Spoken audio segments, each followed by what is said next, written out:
Hello dear student, দেখো তোমাদের মাধ্যমিক টেস্ট পেপার পর্ষদ থেকে দেওয়া হয়েছে। আজকে সেই টেস্ট পেপারের ইতিহাস প্রথম টপিকটা আলোচনা করছি।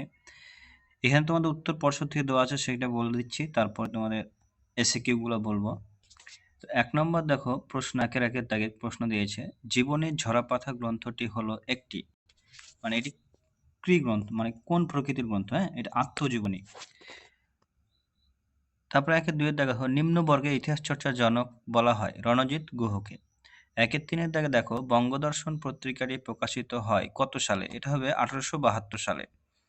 1-4 দাগের প্রশ্ন দেখো, রামমোহন রায়ের পরবর্তীকালে ব্রাহ্ম সমাজ পরিচালনা করেন কে?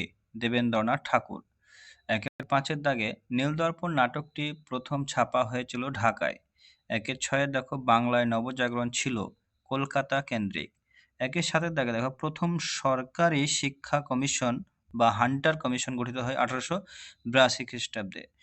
1-8 দাগে, 1878 খ্রিস্টাব্দে অরণ্য আইনে অরণ্যকে ভাগ করা হয় কয়টি স্তরে? 3টি স্তরে। 1-9 দেখো, কোল বিদ্রোহ 1831-32 অনুষ্ঠিত হয়েছিল কোথায়? ছোটনাগপুর মালভূমি অঞ্চলে। 1-10 দাগে দেখো, সন্ন্যাসী বিদ্রোহকে হিন্দুস্তানের যাযাবর বলেছেন কে? Warren Hastings. তারপরে 1-11 প্রশ্ন দেখো,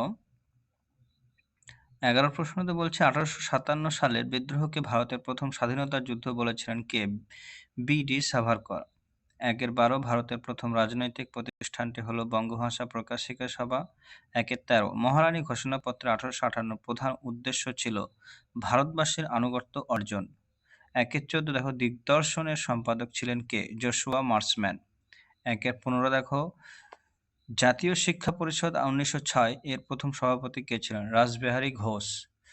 1-16 বয়কট আন্দোলনের সময় বয়কট আন্দোলনের ফলে অর্থনৈতিক দিক থেকে ক্ষতিগ্রস্ত হয়েছিলেন কারা? মধ্যবিত্ত শ্রেণী। 1-17 দেখো, বাবা রামচন্দ্র কৃষক আন্দোলন নেতৃত্ব দিয়েছিলেন কোথায়? যুক্তপ্রদেশে। 1-18 দলিতদের হরিজন আখ্যা দিয়েছিলেন গান্ধীজি। গোয়া ভারতভুক্ত হয় কত সালে? 1961। নেহেরু লিয়াকত চুক্তি বা দিল্লি চুক্তি কোন সালে স্বাক্ষরিত হয়? 1950 সালে। আচ্ছা, এবার বিভাগ ক্ষয়ের দেখো, বলেছে উপবিভাগগুলি থেকে অন্তত একটি করে মোট 16টি প্রশ্ন উত্তর দাও, মানে 16 নম্বর প্রশ্ন উত্তর দিতে হবে। উপবিভাগ 2 এর 1 দাগের প্রশ্ন দেখো, 1 দাগের উলগুলান কথাটির অর্থ কি? ভীষণ বিক্ষোভ। ওকে, আচ্ছা এখানে গেল। এবার দেখো 2 এর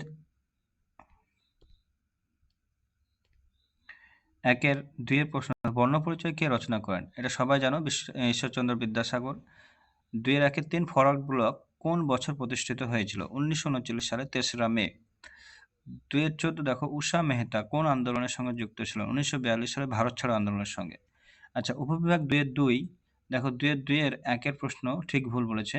ভারতের প্রথম কামান ব্যবহৃত হয় পলাশির যুদ্ধ, ভুল। এটা হয়েছিল প্রথম বাবরের সঙ্গে পানিপথের যুদ্ধে। 2 এর 2 রামকৃষ্ণ মিশন প্রতিষ্ঠা করেছিলেন, এটা ভুল। এটা করেছিলেন কে? স্বামী বিবেকানন্দ। 2 এর 2-3 সিধু কানু ছিলেন সাঁওতাল বিদ্রোহের নেতা, এটা ঠিক। তারপর 2 এর 2-4 ভারত সভা এলবার্ট বিল সমর্থন করেছিলেন, এটাও ঠিক। তারপর উপবিভাগ 2 এর 3 দেখো, স্তম্ভ মেলানো, বীরেন্দ্রনাথ শাসমল ইনি অসহযোগ আন্দোলনের সঙ্গে যুক্ত ছিলেন। বাবা রামচন্দ্র ইনি উত্তরপ্রদেশের সঙ্গে যুক্ত। শের-ই বঙ্গাল এটা হবে ফজলুল হক, আর কংগ্রেস সমাজতন্ত্রী দল এটা হবে জয়প্রকাশ নারায়ণ। তারপর দিয়ে দেখো, তোমাদের এটা উপবিভাগ 2 এর 4 ম্যাপ পয়েন্টিং, অবশ্যই তোমরা ম্যাপগুলার প্র্যাকটিস করো, তাহলে পেরে যাবে। তারপরে উপবিভাগ 2 এর 5 নিম্নলিখিত বিবৃতিগুলোর সঠিক ব্যাখ্যাটি নির্বাচন করো।